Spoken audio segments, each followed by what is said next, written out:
So I am going to start the recording.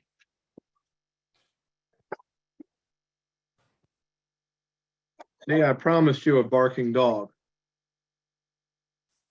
That's Izzy. Here's a question.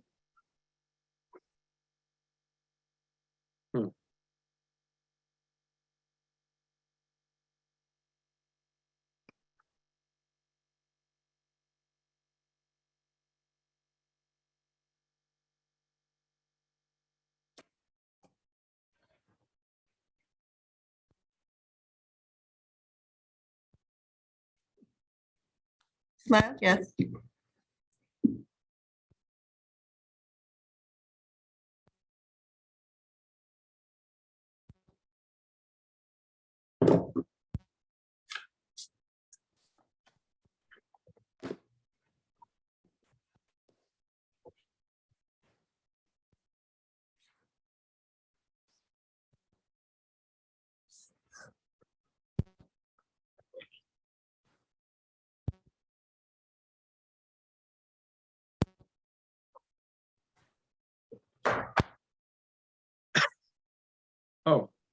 Oh, send.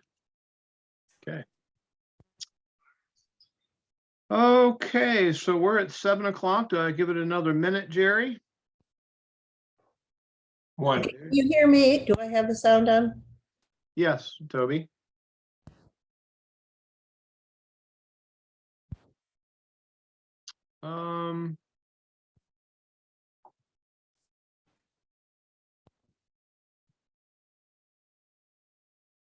Huh.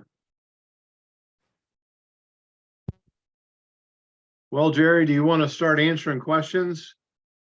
Yeah. Okay. I think Jody is, stay tuned and you can figure out how to do it. Bob, yes, you'll sign a waiver when you get there. Yes, Knights Kingdom will contact you. Okay. I'm going to try not to look at those unless you, Jerry, see something, please feel free to hop up. Okay, so I'm going to go They want to ahead. know, Jeff, one question is, where are the four of us? Toby, which we have two Jerry Rampels, but wife is Toby, and we are in our home, and Jeff and Julie are in their homes. Yes.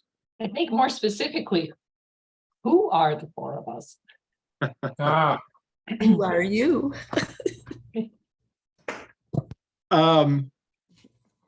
Well, I am Director Jeff, Director for GOBA. This will be my second time leading the charge. Inherited much of the previous GOBA for last year's, but this year it's been all new work, if you will. Jerry Rampelt is the president of our board of directors for Columbus Outdoor Pursuits, which presents GOBA. Toby Rampelt is Jerry's wife, and you'll see that I will acknowledge them later for being our food rest stop coordinators. And Julie Stevens is the special assistant to the director, here to keep me on track. Okay, so let's get her going. GOBA, this is the 34th year. First time we have ever been in far Northeast Ohio. We are excited for this. It has taken a great deal of work to spread the vision of GOBA to a lot of new communities and volunteers and host community leaders, but the 34th time's a charm. So that's sort of the little tagline. It's not on our materials, but we're jokingly saying that amongst ourselves, and we're really excited for this new area, and it seems our participants are as well. Why is my thing not advancing? There you go. So what will we learn? What's the purpose of tonight? I don't think we've, as far as I know, had like an overall town hall. I know we've had some update type webinars in the past, but I think we want to go through some things that will help a GOBA for newcomer understand the vision and how we operate, how we're different from other tours. And really, it's important that we set some realistic expectations for you, our customers, particularly the ones who have been around with us for a long time. Again, this new territory is remote and different, a little different. So we're going to have to make a few subtle changes, and you're going to have to change your expectations a little bit. And I'll talk about that in a second. We're going to run through the daily logistics, what's in camp, how do people camp, what goes on the road and routes. I'm going to go through every route in pretty detail. They're pretty final at this point. Dwayne, the route meister, is actually up in the region for the next few days, putting paint on the road. So we're really ready to go. We're going to talk a little bit about some of the host communities, just a few of the general details, and then there'll be a more in-depth set of the itineraries and attractions that'll come to you via email and posted on the website real soon. And then just some of these structural enhancements that might be a little different from GOBA past. So speaking of GOBA past, that's what we want to deliver tonight. Speaking of past GOBAs, Jerry, our board president, asked to provide a little update to help put things in perspective and kick us off with that perspective in mind. Thank you, Jeff. This will be my 18th GOBA. My wife and I honeymooned on GOBA in 1992. I've been a volunteer photographer 2015 to the present. 2017, when Julie Van Winkle retired, I was the interim GOBA director. So I have a lot of familiarity with it. But I want to talk to you about just the past 3 years. 2019, we had a beautiful GOBA up on Long Lake Erie. 2020, COVID hit. At the point COVID hit, we already had 650 people pay and registered and were paid. We made a decision to defer those registrations to the next 3 years and did not refund them. Financially, we almost went under. It was as many organizations in 2020 from COVID had just desperate financial situation. I had heard a report from the IRS that because of COVID, 20% of the charities went out of business in this country. In 2021, we had the Western Ohio Bike Adventure. You drove your car each day, and we had 260 people. In 2022, we had 800 people, and we had a GOBA that for the folks who have done these before, you remember the kind of GOBA you remember. This year, we sold out at 1,100. We can't take more than 1,100. And so, and almost all the deferrals have been used by folks in 2022 and 23. So I feel much better about how things are financially, along with in terms of the kind of things we're offering people in the outdoors. Back to you, Jeff. Thanks, Jerry. My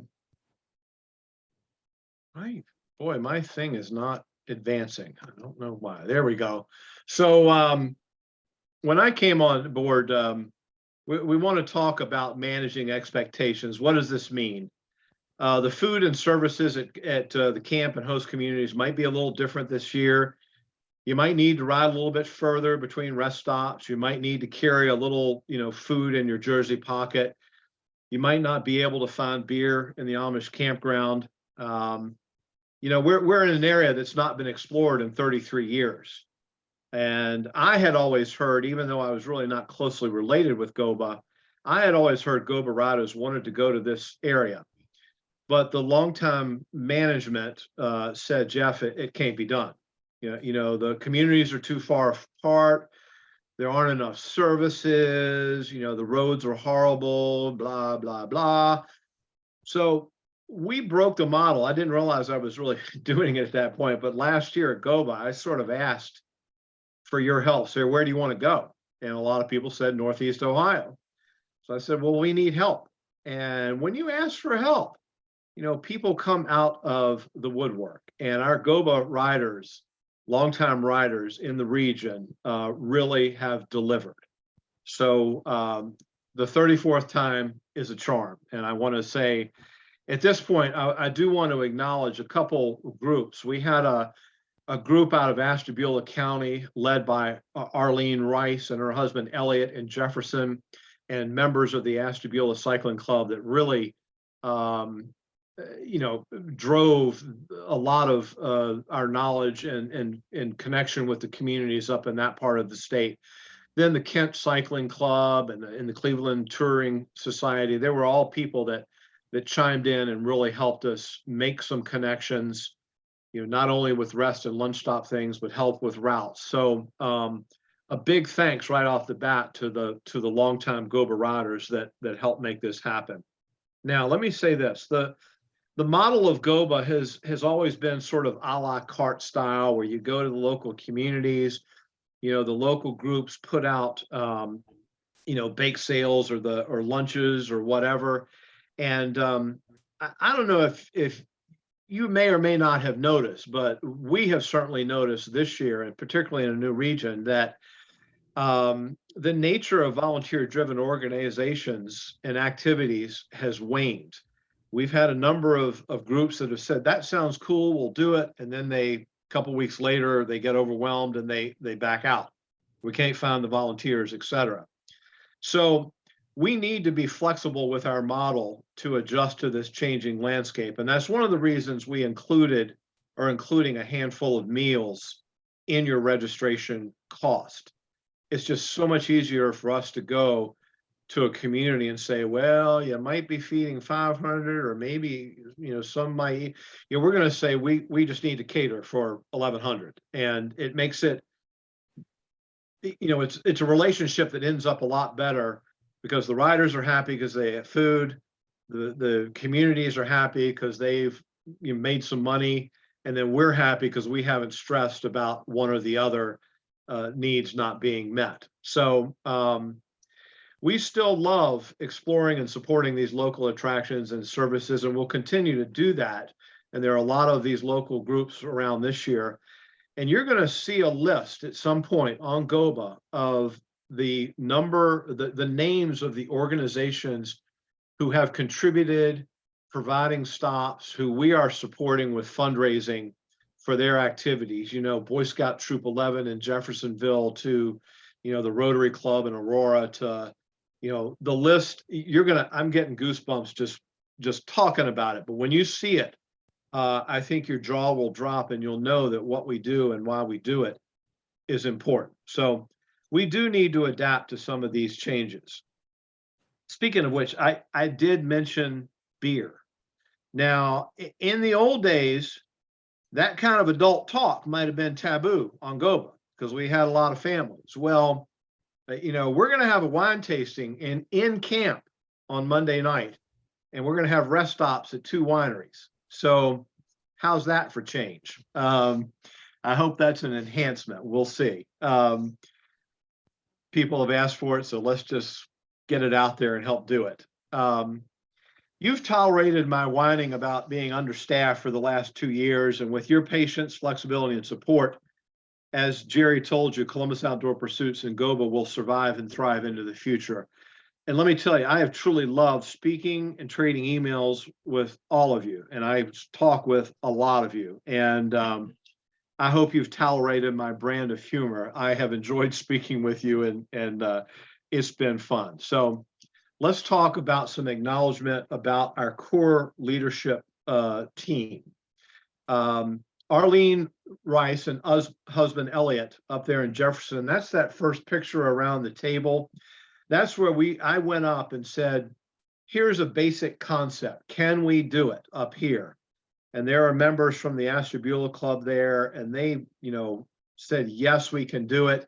And I want to put a special shout out to Arlene, because she's just a GOBA rider who has made things. We thought Jefferson would be a sleepy little town with not much going on, but I think you're going to be delighted with the activities we have there in Jefferson. So the next picture to the right is Tom Bills is our campground director. And these people have all been working for months, quite a bit. And he's been going up and he scouts out the campsites and lays out the plans. In that picture is the health department director, and Judine is our actual town host in Willoughby. So he goes through so much to put together these forms that we have to submit to the health department, and for permits and all that stuff. And he goes a day early with his partner Kevin, and they mark out the campsites, etc. So big shout out to Tom. Dwayne the Route Meister Wheeler, that's him with his dog Bella in the car. He is in the car right now heading north and going to be marking routes the next couple days. But we've been lucky that I've been very engaged with these routes. We've had club response to help provide information, and then Dwayne has a knack for knowing how to look at maps and how to find what road is paved and not, and he's the one who then goes up in addition to me and really does that last minute stuff and puts it all into the ride with GPS. And then down there at the bottom of right is Jerry and Toby Rampelt. They have raised their hands and done a massive job. This was a half a year full-time position in the past, and they have volunteered to do this. And they're the ones that reach out to all these possible lunch stops, rest stops. They've gone up there a bunch of times and sat through Rotary meetings and met with the fire people at the fire departments and the school cafeterias. And here's the thing, Tom and I deal with these host communities, but between then me and Dwayne and Jerry and Toby, things change, and we can't find a rest or a lunch stop in a place that's in the route as we have it drafted. And so then we have to, between the three of us, make all these adjustments and make sure we can find the ways to stitch it all together. So it is this is a big group that does a lot of work. Now, if you have problems with the campsite, the logistics, the town entertainment, the routes, or the food, you talk to them. No, I'm kidding. I'm kidding.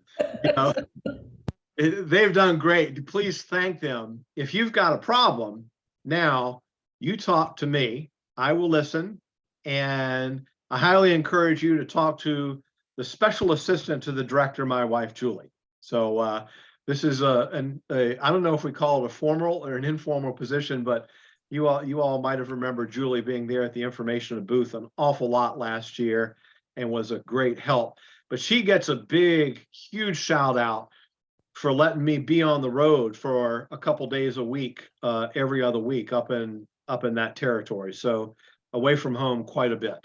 So thanks to all of you. Now, let's start getting into the logistics. This is our website, and if you go to the About GOBA subpage, look over there on the left, you will get a big long page that's going to have all this information and then some about all these things we're about to review in the next 20 to 30 minutes. There's also a document that's down there in the bottom right that you can download. It's called How to GOBA. That thing was written probably, 8, 10 years ago, 14 years ago, who knows? The guts of it are all good. There might be one or two little things, but we just haven't had the staff to really review and edit these things in great detail. We've done it with the content on the web page. By and large, most everything that's there should be valid and good to go. And so if you have any questions after tonight, go back to this page and look. And if you have any further questions, please feel free to send us a note and we'll take care of your questions. Okay, let's go. Let's go on GOBA. When you get to GOBA, you will be coming to Jefferson, the town of Jefferson, which is the county seat of Ashtabula County. And we're staying at the fairgrounds. It is going to be a busy weekend at the fairgrounds because there's not only us, but they're having a rodeo, some sort of concert, some sort of truck pull thing on Friday, Saturday, Sunday. There's a wedding in one of the buildings on Saturday night. So it is busy. It's going to be busy. And, you know, they're going to be excited because it's going to be a very vibrant place. You're going to look for, we'll send you all this information, all this stuff we're talking about. We'll send it to you in writing too. You're going to look for the floral building, which will be where our registration is. It's a unique, what do you call that? A 6-sided building or 8-sided. And that's where our registration and check-in will be for the first few days. Saturday camp registration opens at noon, and we'll be there till 8, and people will just trickle in or pile in all Saturday afternoon. We'll have volunteers directing you to parking and directing you as you drive through and where to park to check in, and then where to go to then set camp and park your car for the week in the fairgrounds. That evening, Saturday night, enjoy Ashtabula County. We'll have some things for you where you can go up to Ashtabula for the Harbor Street area, or go to one of the 14 wineries who all have entertainment and music. There'll be a list of a lot of things to do, or you can stay and go to the concert at the fairgrounds or whatever it is that's happening there. You can't go to the wedding though. So let's talk about, for people that don't know about the campground. Any big questions yet, Jerry, that you know that we're coming up? Okay. Camping and sleeping. GOBA is a 90% of the participants set up a tent in what we call primitive camping. We do distribute and post a set of rules. Those are things that are not only important for us and the safety of our riders, but for the safety of our host and host facilities. But there are also requirements for the local departments of health and state law. So please pay attention to those rules. Now, let's talk about Tom and his partner, Kevin, go up a night or day early, and they'll spend the day before we get there marking out campsites. By law, there are 1,000 square feet marked sites, and the corners will be marked. He has to have a certain number of fire lanes, and those are marked in red paint. There'll be signs identifying each row. And this is then the health inspector will come and sign off on that the night before, the afternoon before we arrive. And then he'll say, this is where the shower truck and all these things will be sited. So this is a law thing. This is an Ohio law thing. And just for the record, a handful of years ago, 10 years ago, Ohio law was changed so that temporary campgrounds can be no larger than 1,500 people. So currently we fit in that limit, but there are reasons that they're trying to keep things organized and safe. So now I'm asking you, and we'll have some volunteers helping, please stay within the markings. If you think you see a little bush or a tree you want to go set up under, or some little, what looks like a nice little soft piece of grass, don't do it if it's not a marked site, because we're going to ask you to move. And last year, in one of the communities, we had about 50+ tents that set up in an area that seemed nice, but the health inspector came and wanted us to move all 50 of those tents, and we said, well, that's not an option. So we paid a fine for that, and one or two of you remembered us at year-end giving and sent in a little contribution, so thank you for that. But we have to answer to Ohio and the law and the health departments on these issues, so please comply with our request to stay within the sites. Knights Kingdom Tent Service is the pay, and they set up the tent, and they have towels and chairs and snacks and all that. They should be communicating with you soon about their services. The bottom line is this: when you come to check in, you're going to get a different color wristband. You'll go over and check in with them. they'll get to know you one-on-one as the week progresses, and they will carry your luggage, etc. So once you go check in with them, you'll be off and running with them. And we have basically sold out that service this year.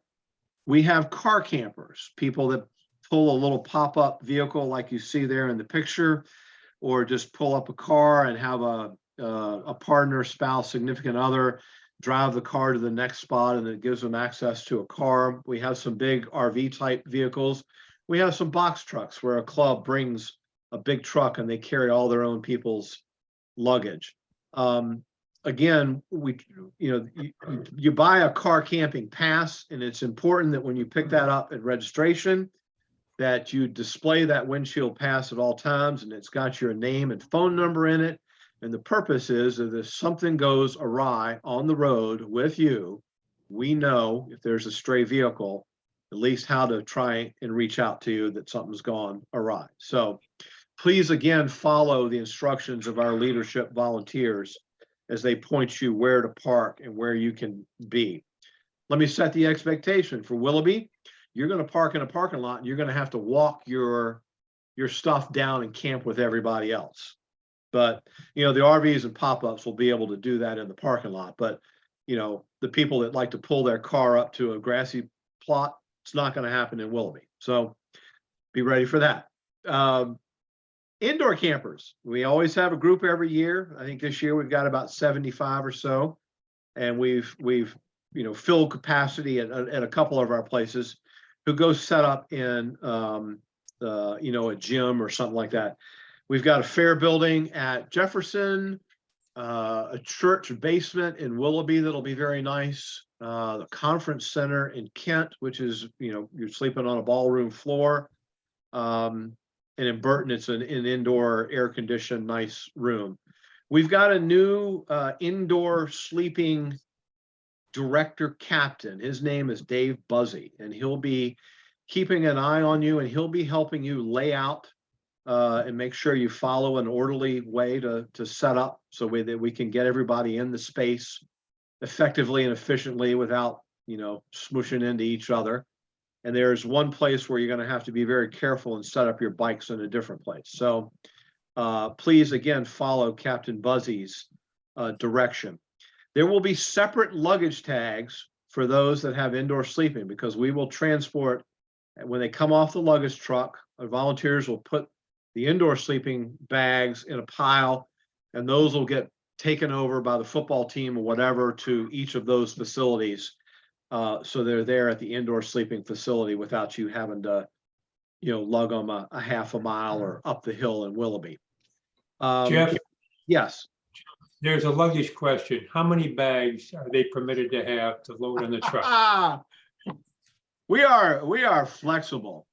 I don't care. Here's the bottom line. In the old days, and then most people get everything into 2 duffel bags. Your clothes in one, your sleeping bag and tent in the other. You have got to carry that bag across camp and take it up and put it on the luggage truck. So you can have 5 bags if you want to make 5 trips. You can have a 100-pound bag if you want to lift it up those steps and put it on the luggage truck. Now, let me tell you this. If you've got a 100-pound bag or some garbage pail or something silly like that, our volunteers are not going to take it off the truck. You're going to have to climb back up and find it, So try and stick, please, with 2+ bags, 50 pounds or less. Just make it comfortable for you. You might also consider and think about a backpack that you can load with a little bit of stuff if you're an indoor person or whatever, to get around in a little bit lighter fashion and leave your bag put. So luggage tags, everybody last year was, where are your luggage? I need tags for my luggage. No, you don't. All the trucks are going to the same place. The only people that need luggage tags will be the people with indoor sleeping. And instead of tags this year, I'm thinking about giving everybody a 2-foot piece of that police caution tape that's really big, bright, and yellow. And so instead of our volunteers fishing around and looking for a little, tag this big, if they see a long piece of tape, it might jump out a little bit more. So stay tuned for that. The snooze box, there's a picture of it down there, bottom right. Our friends from the Bike Ride Across Georgia are bringing that, have been offering. That is basically 5 rooms that house 4 to 5 people each. You rent it for the entire week. Once you put your stuff in there, that stuff just goes from campsite to campsite. And you never have to pack up, unload, load, or whatever. It's you and your family or your 2 friendly couples, whatever it is, in that little room. They are air conditioned. These things were developed out of Ragbri in Iowa, and they sell out at Ragbri every year for even more than they're charging for us. But we're excited that that'll be along. I think there's still a room or 2 available. Snoozebox.co. Hotels, some of our people stay at hotels. Again, this year, because of this remote area, there are not hotels right around the corner. In Jefferson, the hotel block was 7, 8, 9 miles away. You will have your cars to get to and from your hotel if you choose in Jefferson. But in Willoughby, the hotels are 1 or 2 miles. And in Kent, the main one, the conference center, is a half a mile, but we're going to have a little shuttle to help you there instead of walking with your bag. In Burton, Geauga County has one multi-unit hotels type facility in the entirety of the county, and it is Punderson State Park. And there are still some lodges or some cabins available for groups of 5 or 6 if you'd like. That's where our GOBA staff will be staying, in some cabins. So we have one of our longtime GOBA guys, Dashing Dan from New Jersey. We're going to have a minivan, and he will transport some people. We've gotten notice that there are about 10 people that are interested in being shuttled to some of these hotels, but that'll happen Tuesday through Friday. And he will not be able to carry a bike or any bikes. He'll be taking, again, a small bag, and you and a couple other people making a few trips. But that'll all be coordinated at the GOBA information booth. That's a lot, isn't it? Okay. More camp services. What's in our camp? A lot of people may or may not know, but there's always a GOBA information booth. And more importantly, there's a GOBA bulletin board. In the old days, on these tours I used to do 30 years ago, we didn't have cell phones. We didn't have the internet. You had a bulletin board, and everything, the bulletin board was the center of information distribution and gathering. Julie, call your mom, so it is, that's where we'll be posting information about route changes, things to note about the next day's route with the food or rest stops, the fact that it'll be yellow markings on the road or white markings. We'll have QR codes for people to scan that'll get to this information that's on our website. But come and always check the bulletin board at 1 or 2 points as you're working your way through camp. Now, the host community will always have a piece of an information booth, and that's as simple as, for instance, in Willoughby, when you show up in Jefferson, there'll be people there with the information guide and the maps for the winery tours and the covered bridge tours, and here's where you can go tonight and enjoy something on Saturday night in Ashtabula County. Willoughby, for instance, there are 16 restaurants on Main Street, and you go up to them and say, I'd kind of like sushi tonight. Do you have any sushi here in Willoughby? And they'll say, well, yes, we do. And they'll hand you the map and send you on your way. So host communities always have an information booth. When you get in from the ride, noon to 3 or 4 o'clock, we will have a food truck or 2 in every campsite that'll have some things like pizza slices or hot dogs or icy drinks or ice cream, stuff like that to tide you over to dinner. So, and they will have coffee every morning in some form or fashion, different vendors or whatever. But we have coffee every morning, good coffee, not styrofoam cup. Jeff, we got a question. That is, how far are either the cars in Jefferson to the camp area or where the trucks unload the bags at the camp area? What's the longest distance people are going to carry their bags to a campsite? 100 yards. There is one big, massive, like parking field. Imagine a fairgrounds parking situation. Half of it will be our cars and half of it will be our tents. And on the side will be our car camping people, the luggage trucks, the medical RV, all these other pieces of infrastructure you see on this slides will be in a part of camp as well. The Jefferson camp is sort of going to be split in two halves. And, the tent service people, the Knights Kingdom people, we always put in a premier spot. They pay top dollar. So they're going to get the spot that's next to the luggage truck, or excuse me, the shower trucks, etc. And that's the case in a few of our grounds. But, the masses of the 250 plus campsites, the 750, 800 campers will generally be in one big spot together. And we try and put the luggage trucks as close to the mass of the campers as possible. We want to make it as easy on you as we can, okay? Hey, Jeff, there are 3 questions about coffee.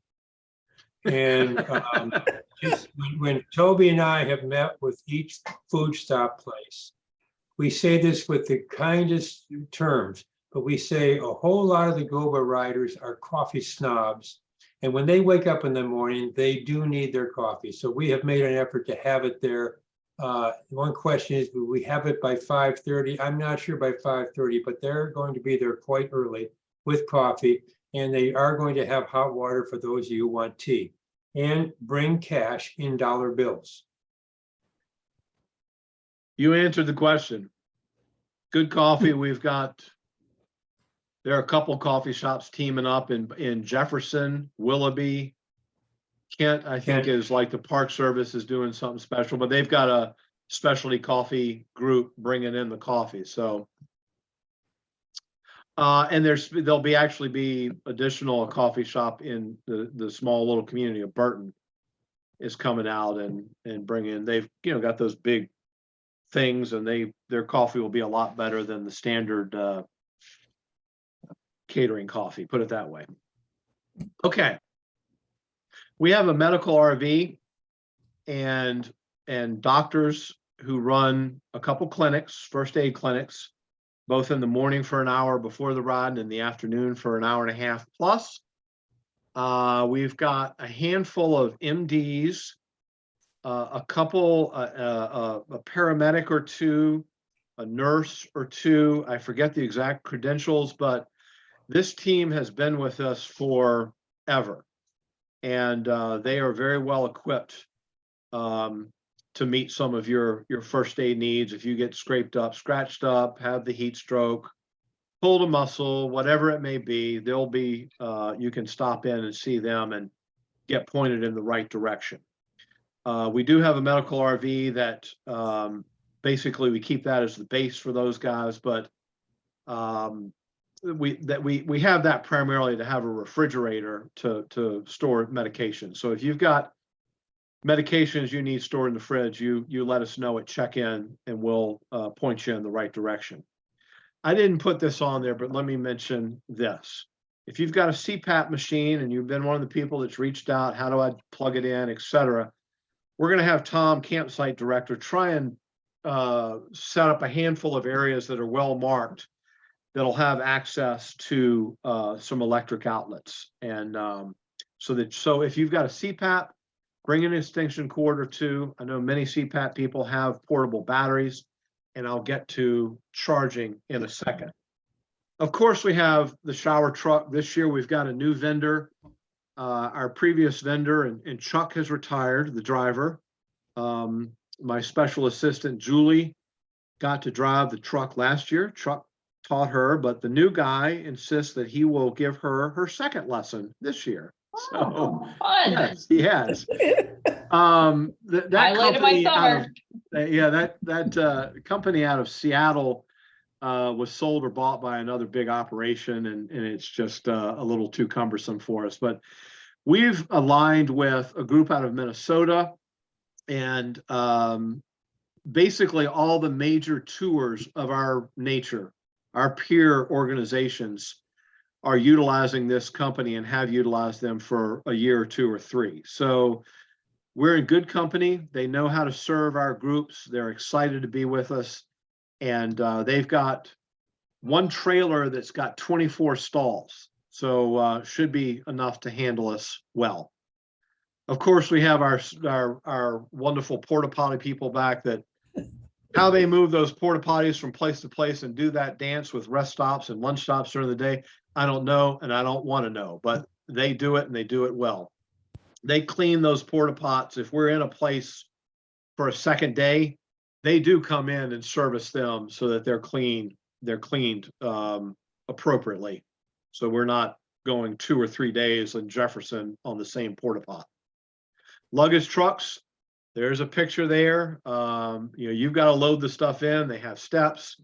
We'll have some people shepherding and make sure you get stuff jammed in there efficiently. Those depart at 9 a.m. Everything, all that infrastructure, shower trucks, luggage trucks, the two biggies, medical RV, they all depart camp at 9 a.m. So make sure your stuff's on there by then or before. Bare Wheels will be back, our bike shop mechanic guy. He loves GOBA, and you love him. This year, boy, I took an email or a phone call at least one a week for months. Jeff, are e-bikes allowed? Yes, e-bike is a bike. How am I going to charge it?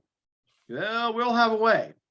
And it became very apparent. It was like, we're going to build some infrastructure here. So we've taken one of our old boat trailers, and we are building a charging station. There's a picture of it there on the right. It's simple. We bought 2 5,000-watt generators. We have 140 amperage worth of breakers, like 6+ circuits.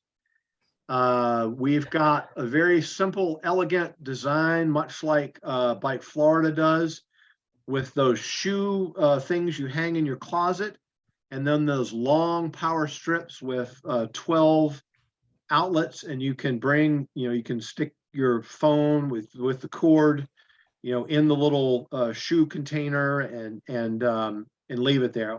We highly recommend you bring a battery pack and leave the battery pack to charge instead of your phone, and then plug your phone in the tent at night. We had one person last year who plugged in their phone, and somebody else came and took the wrong phone. So, and it got to be a little bit of a mess. So please bring a battery pack if you can, and then you can feel safe just leaving it there. This will be by our information booth, and we'll have eyes on it at all times. Now, on the outside of this trailer, we'll have the capacity to charge major plugs for up to probably 24 e-bikes at a time. So I know that we've got at least 50, and there might be more, but we're ready and willing and able to, just on our own, self-sustainingly charge what needs to be charged. We will have some access to supplemental electricity as well. And those that are in the indoor camping can probably just find a spot, or if you choose to come here and charge at the charging station, that's certainly most welcome. Now, let me say this. We've had a very haphazard situation with people just plugging in willy-nilly wherever they want, blowing fuses, blowing breakers, becoming a fire hazard. So this is why we want to centralize this operation and offer it in a robust and professional way with eyes on it. So please utilize this, and we're welcome to feedback for how the operation works. The massage therapist team is back. Yvonne, an 8+ massage therapist, will be there every night. We've got them set up in major pavilions and have backup indoor spaces for a couple of the places if the weather is not conducive to having them under a pavilion. So look for them, you know and love them, and we're excited to have the massage therapist team back. There is a severe weather shelter identified at each of our campsites. Again, that's a piece of law that we need to have a place to go if, a tornado or derecho or whatever those things are called pop up. So, we have bullhorns. If something happens, we'll go around and give notice, but that will be posted on the bulletin board every day. There'll be law enforcement and security at many of these campsites. The campsite in Kent, the major piece of the campsite, there's a road in between, a medium, lightly traveled a road. And so we'll have law enforcement there ensuring safe passage for everybody back and forth across for the 2 days. And that's probably about the only place in Willoughby too, where we'll have overnight security just to keep an eye on things to make everybody feel safe about their belongings, etc. That being said, bring a bike lock. It doesn't have to be fancy or big, just enough to be a deterrent. People lock their bikes to fences, poles.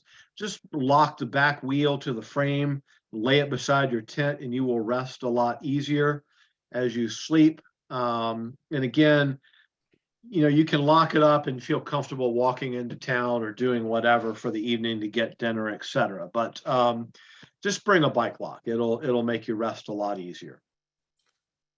That was a lot on camp. We've never gone through this stuff like this, have we, Jerry? Nope. Okay. Hey, let's hit the road. The routes will be available on Ride with GPS digital files on Monday, June 12th. I sure hope. Maybe sooner. Dwayne is up there driving and marking now. There are always last minute changes, construction on the road. We've got one major road that was, a real highlight of the ride that we're having to go around. I'll get to that in a second. The roads on the website, when we post the digital files, there's also will be a link to the PDF of the cue sheet and the digital map that comes out of Ride with GPS. Now, again, we'll send the emails when we post these things. We'll post it on Facebook, and you tell, word of mouth should hopefully get around, but look for them the week before GOBA.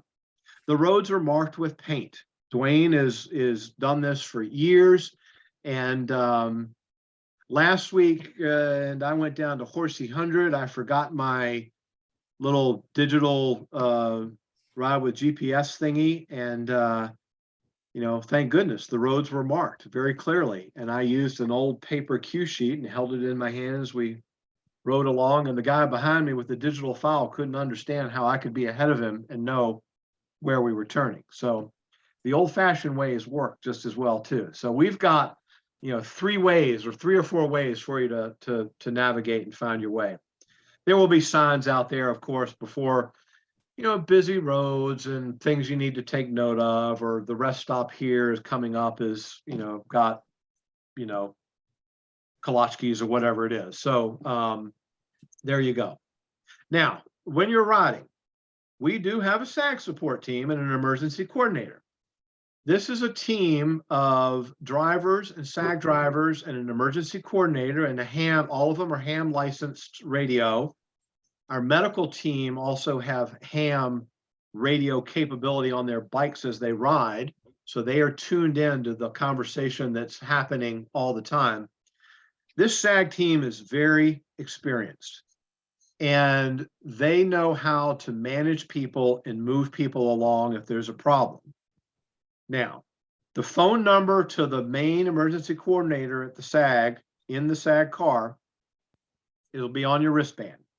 So, of course, if there's an emergency, if there's a broken bone or a crash or whatever it may be, call 911. We all know that. But if it's a situation where, you've got a mechanical, your derailleur, plops off and smashes out 5 spokes in your wheel. And, if you're lucky enough to have titanium service, the GOBA director might come get you, but call that number on your wristband. And, then they will coordinate and get to you and help you out. As you see in that picture on the upper right, everybody should hopefully know how to change a tire and fix and tweak their bike a little bit to keep moving. Remember, bike mechanic Dave is often at the lunch stop. So if you can get to a next stop, he can help adjust and fix things, or the SAG can shuttle you to where he is and he can fix things and you can keep moving. But remember this, SAG is not an Uber. So if you're, a little too tired or whatever, don't treat them like an Uber and expect them to move you along or take you on back to the final camp. You signed up for a bike tour and, I don't want to be blunt, but, suck it up, buttercup, get a little rest, get a little fluid in you, get you a little food and move along. And we'll do our best to try and help you as you need. But just remember, they've got to manage the needs of the entire 1,100 people. So keep that in mind. And if you fall under their care, please be flexible and don't expect to have them just drive you wherever right off the bat. They're going to move you in a way that keeps them on route and on call in the most effective way for 1,100 people. Make sense? Jeff, I'd like to add one thing. Several years ago, we had a rider with just chest pains, and 911 was called and he was transported to a hospital. We arrived at the hospital. He said, "I don't need treatment. I'm okay." Our medical policy is that we will not transport you in a SAG vehicle until you are medically released. It is too dangerous to put somebody in a SAG vehicle back to campground who's had chest pains and agreed to be transported to a hospital. A SAG vehicle is not a medical vehicle. And so in that situation, I have had one trauma unit entry in my place off a fall, a nasty fall that I had. Fortunately, nothing was broken. But at that moment, I realized I was not the best judge of my medical condition. I had been knocked out for a few seconds. And if our medical people, we believe you should be transported, just cooperate and go along, because your life and your safety is more important. Thank you, Jerry. So that's that line right there. GOBA may intervene on your behalf. So please honor and respect that. We need to do that as an organization and, quite frankly, as compassionate humans. So there you have it. We ask you to follow the rules of the road. Hopefully we haven't done a safety video in a long time, but you are a vehicle, ride as far right as practicable. We do our best to stay on some low traffic roads. This year, Dwayne mentioned our Tuesday route. He called it the most urban he'd seen on GOBA. Yeah, but it's safe. There's spots with a bike lane right along Lake Erie for miles and miles with it's only 25-mile-an-hour speed limit. So it looks urban, but it's quite safe.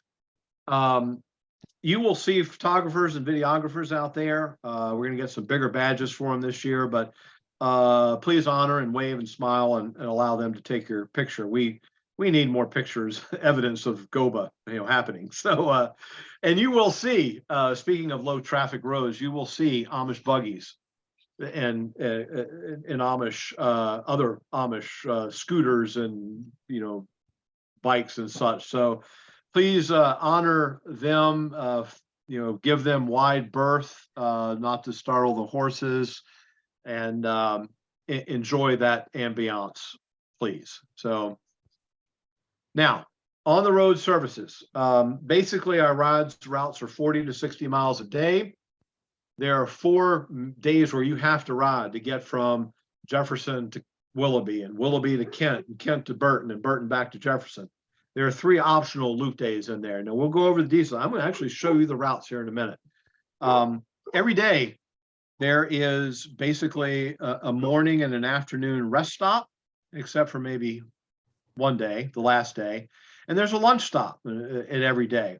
This is the stuff that Toby and Jerry have worked, relentlessly on and you'll have a food grid, but there's a nice lunch stop every day, whether it's, I'll go over some of those details in a bit. The AM and PM stops want to set the expectation here. Some of them might have local organizations with the bake sale, or on the last day, there'll be one at the 75-foot Mother Mary statue, the Servants of Mary Church of Peace, who are going to have some roll-up sandwiches and a little bit heavier type food. But some of these rest stops might be simply a water jug and a porta pot, and maybe a basket of energy bars if we're lucky. We're in some remote area, and we've had real challenges finding the organizations and places to host. So we'll fill in where we can, but we'll do our best to communicate exactly where some of those stops might be, so you can prepare accordingly and put an extra payday bar in your back pocket. Bring $1 bills, cash. The majority of transactions on GOBA, cash, fast, quick, as my friend Arlene in Jefferson says, and tried to explain to all her people in her community. It's like, yeah, you're going to have, 1,000 people in 2 hours. That's a new order transaction every 10 seconds. So you need to have multiple lines and moving people through. So help things out by bringing lots of $1 bills. And again, we'll be supporting local groups, churches, firehouses, youth groups, Rotaries, etc. And when the food grid is published, and we're pretty darn close, actually, that'll be something you'll want to, we're going to try and put it in our registration booklet instead of having a packet. We're very hopeful we'll have a booklet with all the itineraries, and hopefully maybe we'll just print the food grid separately so you can have that and carry that with you through the week. But look at that every day and know what you're planning for. And points of interest, there are some really cool places on this year's route. Dwayne is just beside himself. I'll be driving around and like, hey, I just found a 75-foot statue of Mother Mary, or I just found a geodesic dome. Or we know that we're going to visit, I forget how many covered bridges, and there are a couple lighthouses, and there's a model train facility that's just in this massive warehouse. It's it's worth a few bucks to go in there. I don't know if it'll be open at this point. There's, I think, a family illness. There's an abandoned tuberculosis sanitarium. I mean, there's going to be some weird, wild stuff. And we know in Ashtabula County that the Covered Bridge Society will actually have a docent at all these bridges. So you can stop and they will tell you the story about why this is the longest, or why this is the shortest, or why it's painted yellow or whatever. So fun stuff. Now, on the left, that's what we introduced as the route concept in November. And on the right, there are the actual routes all overlaid together. So it looks about the same as how we presented it. So let's talk about, can everybody see the title up there? Because I can't. Yes. Sunday, 52 miles, and see, I can't see it. Read it for me, Jerry. It's 52 miles, 1,785 feet of climbing. The short route is 30 miles, 1,000 feet of climbing. If you go on the short route, you miss lunch in Geneva on the Lake, 4 covered bridges. So this is 4 covered bridges. You'll go through Ashtabula, through the Harbor District area, which is like 2 blocks of neat shops and coffee shops. And if you want to have a fizzy drink, that's all there. So that'll be a very nice, fun first day. Geneva on the Lake is a beautiful rest stop overlooking the lake.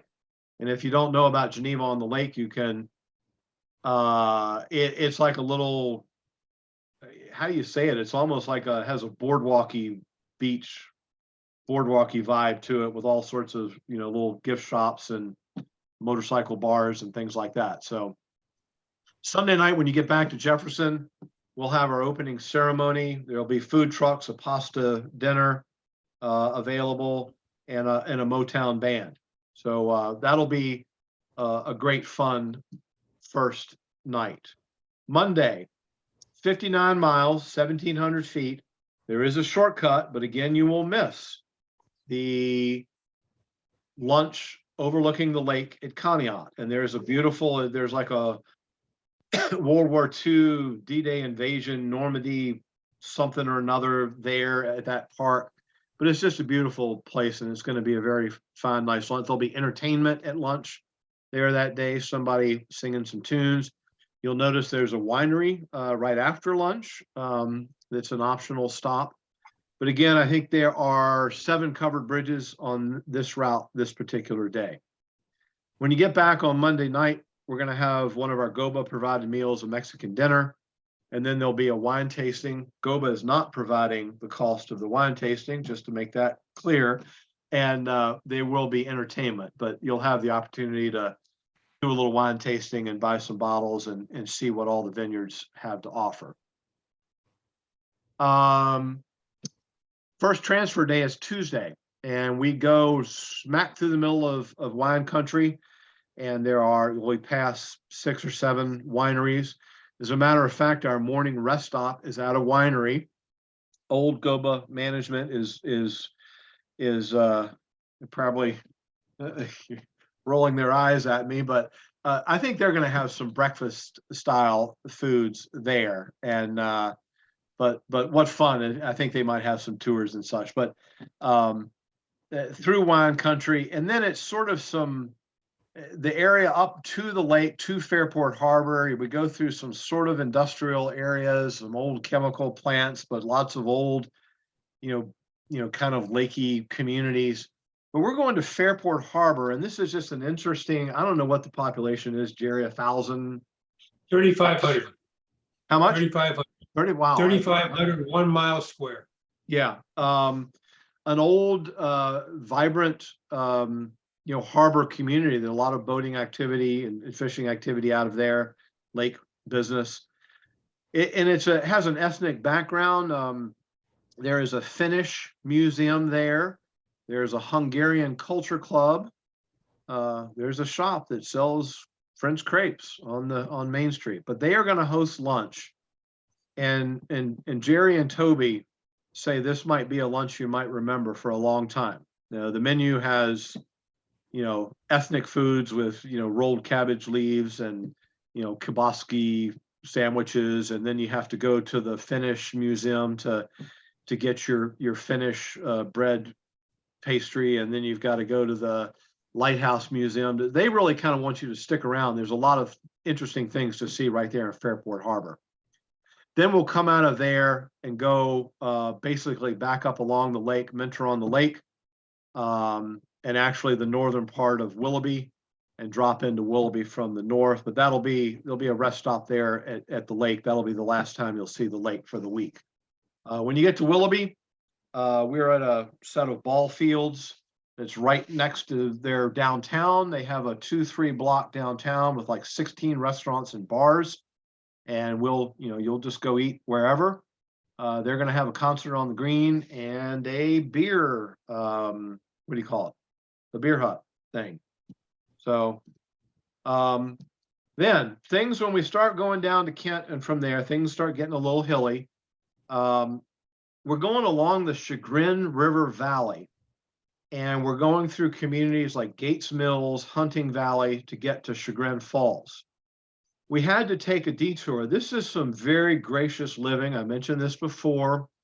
Polo fields, and this is a lot of old money lives in this area, and just gracious living in that area. And unfortunately, there's some road construction, and we're having to, I'm sorry, divert you off the road with the $15 million estates, and we're only going to be going past the $5 million estates on our detour. But nonetheless, it is a beautiful area, and you will come to Chagrin Falls for the morning rest stop.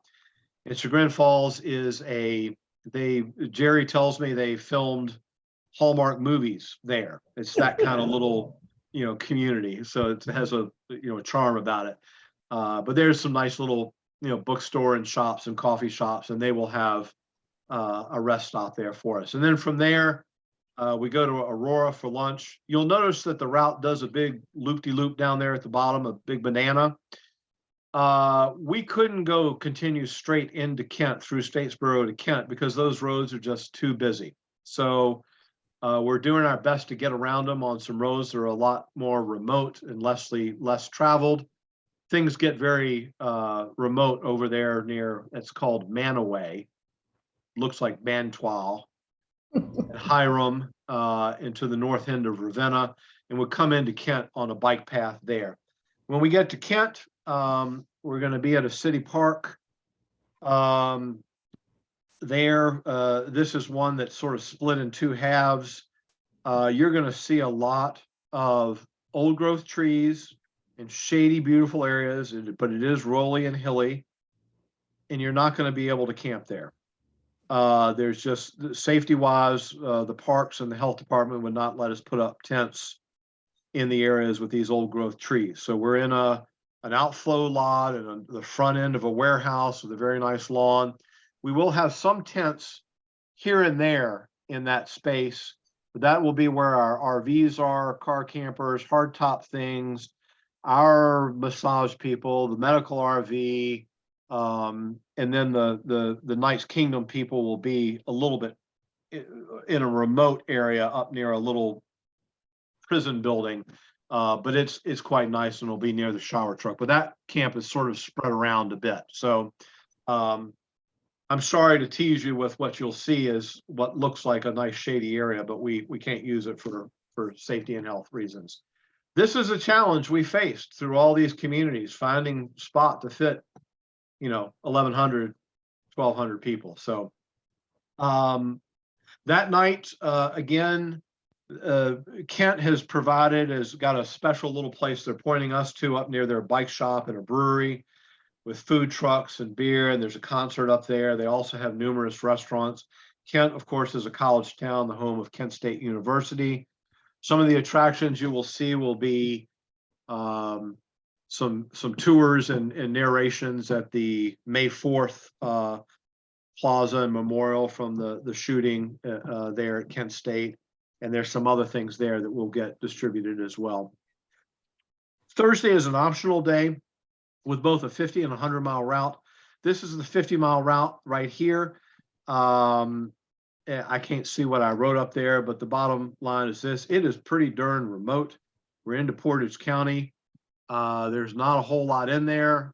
We've got a very nice lunch stop at a high school, at Waterloo High School in Atwater, and you can choose just to come back through there. Where you see the little picnic table is I haven't been there yet, but apparently it's an awesome barbecue and ice cream joint. But you will notice that this has a very respectable amount of climbing for 50 miles. But you notice the grades aren't too horrible, but it's just some going. When you get back to Kent on Thursday night, we will have our Golden GOBA dinner, which is for people that are celebrating anniversaries of 5 years, 5, 10, 15, 20, 25, etc. We might have two concerts that night. There's one town concert that's it was booked a year ago, but it's apparently a 40s music band. But we might have something even before that with a little bit more modern and beer, So here's the Century Loop. There's just an additional loop that goes around Alliance.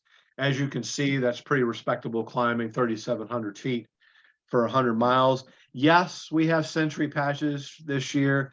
Yes, we have Century patches from last year. Yes, we have pins from last year.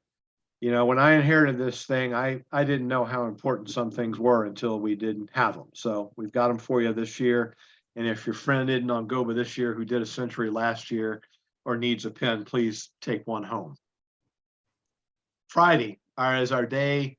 Again, this is sort of a hilly day, 2,700 feet for the 55-mile route. There is a direct route. You see that little rectangle over there on the left? That goes to the geodesic dome. Go see that, because when you get into Burton And there is not much happening in Burton. There's a nice little old-timey century village. There's a beautiful green village square with a log cabin that promotes their maple syrup heritage. But when you get to the campgrounds, we're going to be very insular that night. We're going to have our talent show. The Amish Mary Yoder's Kitchen is bringing in an Amish feast, and then there'll be a little string band. But take the extra time on Friday and go see that geodesic dome. It is unique, and there's beautiful gardens underneath. I highly encourage that. And but again, the direct route I think was what, 39 miles or something like that. The last day, Saturday, it's downhill. So relatively flat. This is the day you're in the heart of Amish country again. It'll be Saturday morning. You'll see a lot of Amish activity on the roads. That picnic table is where the 75-foot Mother Mary statue is. They will have a nice snack stop for you there. By the way, Mary Yoder's Kitchen will be providing breakfast that morning. And pardon me. And then you'll get back to Jefferson after 37, 38 miles. Put your stuff in your car and head on home. And that's a wrap. Where should we go next year? That'll be the big question. So if you're keeping score at home, you ride the standard route every day. It's 355 miles. If you ride the standard route in the Century Loop, that's 405 miles, $1 a mile. How about that? The bare minimum, if you drive just the bare minimum direct routes on the 4 transfer days, 177 miles. 3 lunch stops on Lake Erie, 11 covered bridges, 2 rest stops at wineries. One 75-foot Mary, 1 historic geodesic dome, 1 abandoned tuberculosis sanitarium, 2 railroad attractions, and a number of lighthouses. There's going to be a lot of fun here. New frontiers on the 34th GOBA. Now, here is sort of the food, just the big overview. Again, this will come to you in a packet and itinerary to be posted. Actually, the itinerary will be more detailed about what's going on each night with the entertainment and things like that. Again, the 2 breakfasts we provide in Jefferson are going to be provided by the Bissell Maple Syrup Factory. And, you know, surprise, surprise, it'll be a pancake breakfast, sausage and other stuff. The meal we provide on Monday night will be a Mexican, burrito line. Yes, we are considering those with vegetarian, vegan, and gluten-free considerations. Some of these towns, Willoughby and Kent will be dealing with restaurants and local activities. It's what GOBA terminology is FOYO, food on your own. And then Friday, when we get to the Burton Geauga Fairgrounds, Mary Yoder's is bringing in, fried chicken and potatoes and noodles and this and pie and ice cream. That they kept throwing more at me. They said pick 1 and 2, and then the owner was like, well, it's not authentic unless you have noodles. Well, you need bread. Well, you're going to need some of this corn stuffing. So it should be quite a thing. And then they're going to provide a pretty simple light breakfast to get you on the road on Saturday, which will be something of the nature like when we think of Amish, we think of donuts and, yogurt, granola, fruit, OJ, hard-boiled eggs, some of those staples. Now, before I go to the one last piece, this picture here, for those that might be thinking in the back, I take a few calls, every few weeks from people saying, particularly women who are thinking about coming unaccompanied. And this is a very special, unique thing about the GOBA. We have a lot of unique, special segments of our participant base.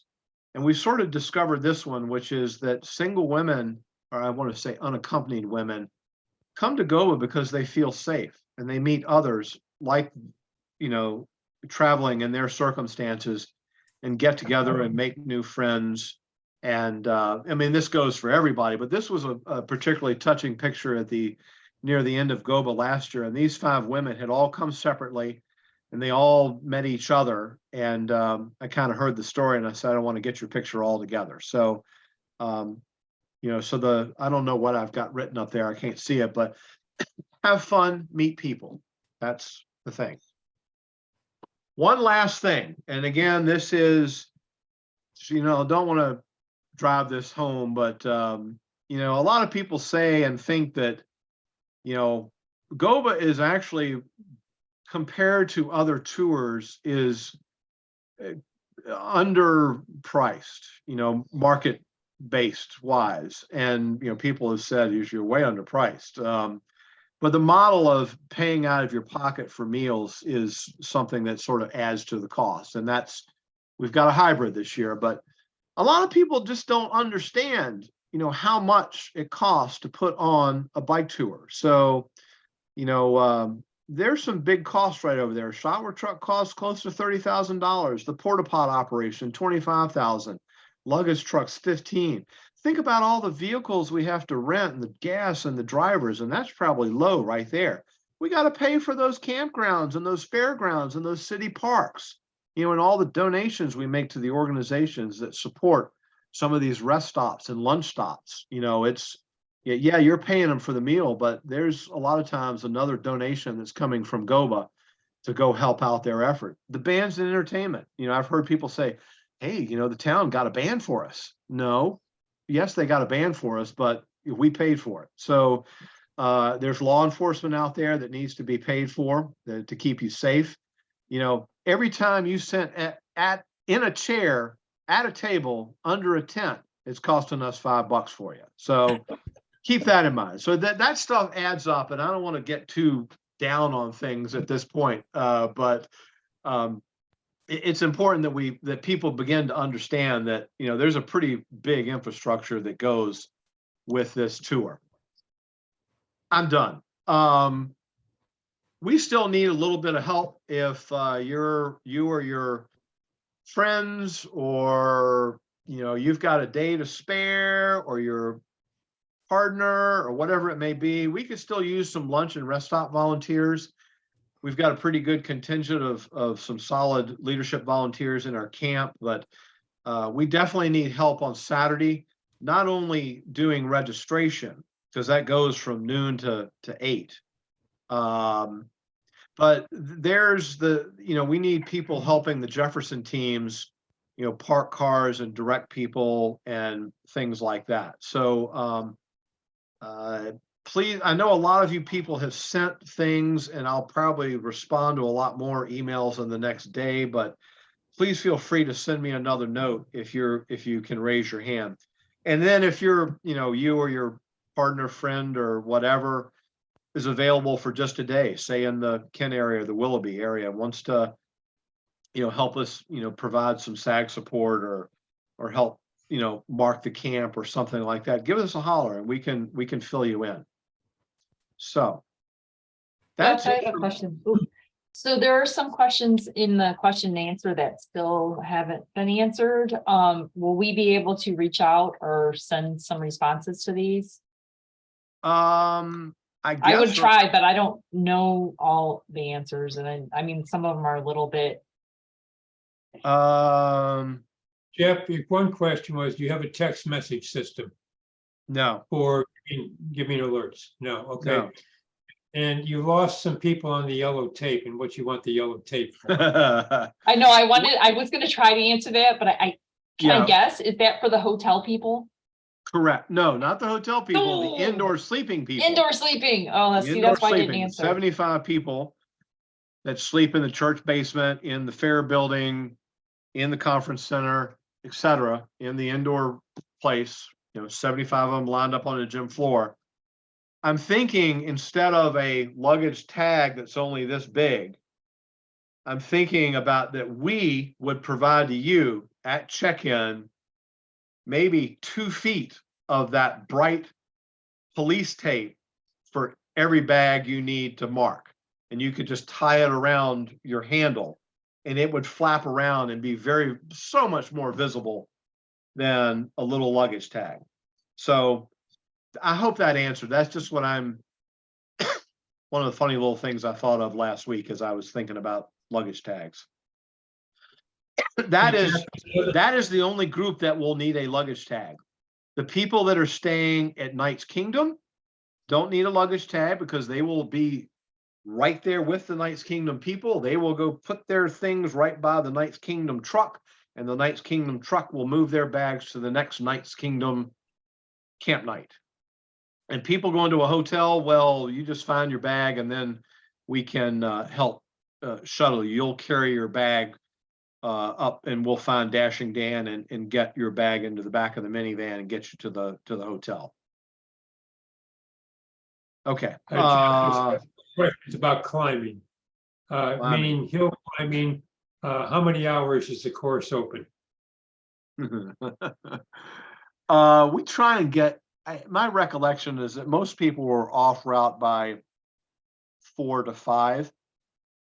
We understand that we want you to have fun. We want you to stop and enjoy the sights. We understand that not everybody is a Euro racer, and you just plug along, and that's fine.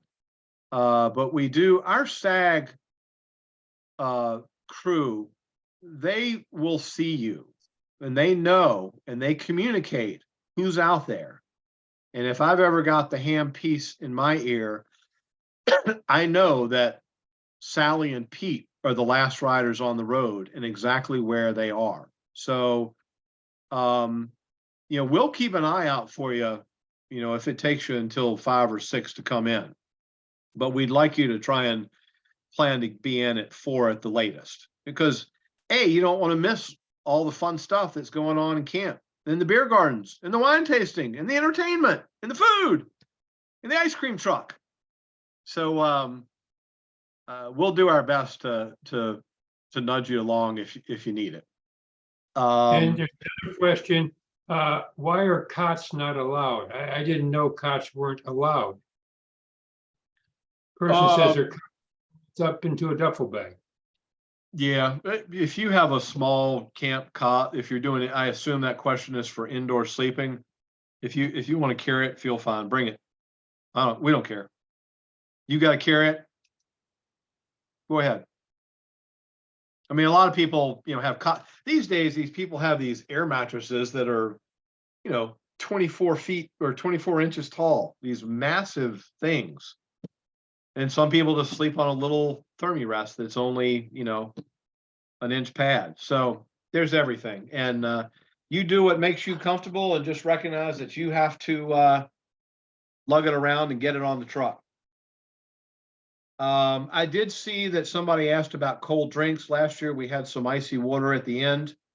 We'll try and do that again. Again, there will be some vendors or food trucks there that will hopefully sell some sodas and things like that. If not, there would be potentially a convenience store close by. If there is inclement weather, will campers have access to indoor camping? Yes and no. We are sold out. We are at space capacity in Kent, and probably maybe Burton. We could get another fairgrounds building in Burton if we need to. But Kent that's a tight one, because we're actually staying up at our indoor people are at the indoor hotel conference center. What is the longest distance? We mentioned that we're going to shoot for 100 yards at the most. Cell service will be, it's pretty okay throughout the entirety of the course.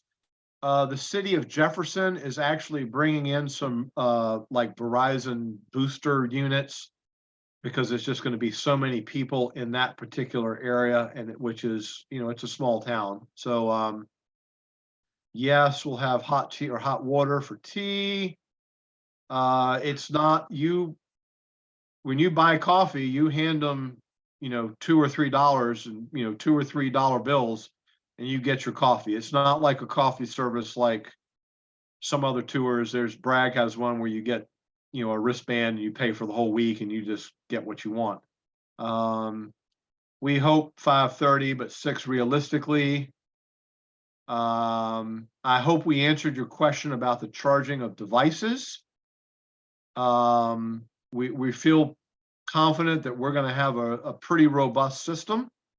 And again, e-bikes is the one that is the most concerning, because that's it's a high pull. All the small devices, you know, we're going to have space for 100, but you know, we could probably throw 300 on the outlets we're going to have. So we just won't have a little shoe sack for it. Speaker, okay.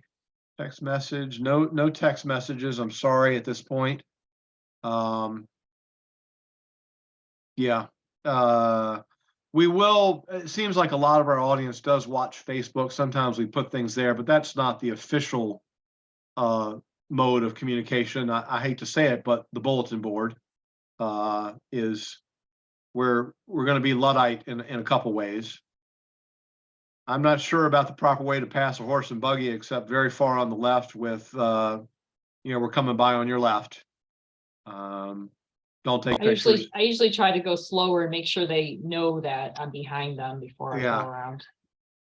They have your rearview mirrors. Great riding, cots. Appreciate the work you do. You're poor climbers. Well, hours. Oh, Andrea and Bill, come on. You guys are going to do just fine. I know you two. I know you two.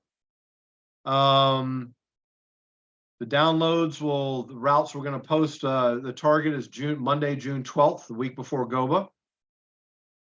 Golden GOBA dinner, the sign up will be at check-in. So if you are celebrating 5-year, 10-year, 15, 20, 25, anything over 30, you're eligible. And the capacity for that will probably be about 75. How do I make arrangements for indoor sleeping in Burton? I think that's about sold out, but you could go online and check add-ons and see if it's available. I think we're sold out. The jerseys have been ordered, but you can still order some if the system lets you order that size. We'll have it, and we'll have extras to sell at check-in. Poorly stocked gas station in Burton. Cold pickles. Well, I don't know. Because we don't normally, you'll see, here's the thing. We don't, you know, we're not supplying the stuff for a lot of these rest stops and whatnot. So that's the kind of thing we need to tell our hosts who are hosting these rest stops. And I believe Jerry and Toby, I believe pickles are on the list of suggested things. So We'll remember. what other questions, people? I don't know, but I just want to give you a time check. It is 8:30. I thought I heard you say you were going to keep this to a half hour at one point. Touche. Just saying. Special assistant to the director. You But hasn't this clearly been- didn't read my direct messages at 7:45 and 8 o'clock. Oh, no, I didn't. I'm too busy talking. Yeah. But you know what? We got a lot of good stuff out there. I hope it was concise enough and that it's, you know, not too deep a detail, but I hope everybody has the vision. And based on the questions that have come and been answered, I'd like to say that we've met the needs. We will post this online. Stay tuned for more email updates. And we will look forward to seeing everybody on Saturday, June 17th in Jefferson, Ohio, at the Ashtabula County Fairgrounds, 127 Elm Street.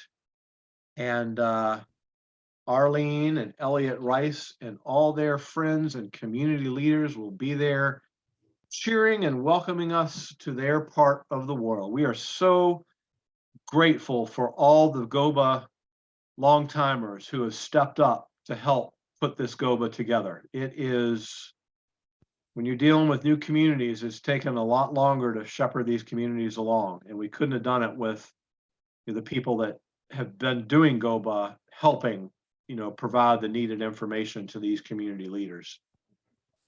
Anything else, Jerry, Toby, Julie? Good.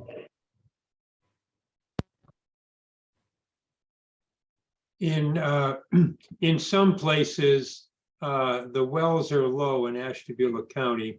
And so we will be filling water jugs, and that's how you'll fill your water bottles. They don't have enough water pressure. Don't worry, there's going to be enough water, but many times you're going to have a lineup of orange jugs where you fill up.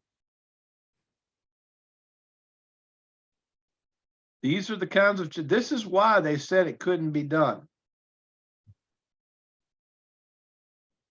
Jeff, Jerry, it can't be done.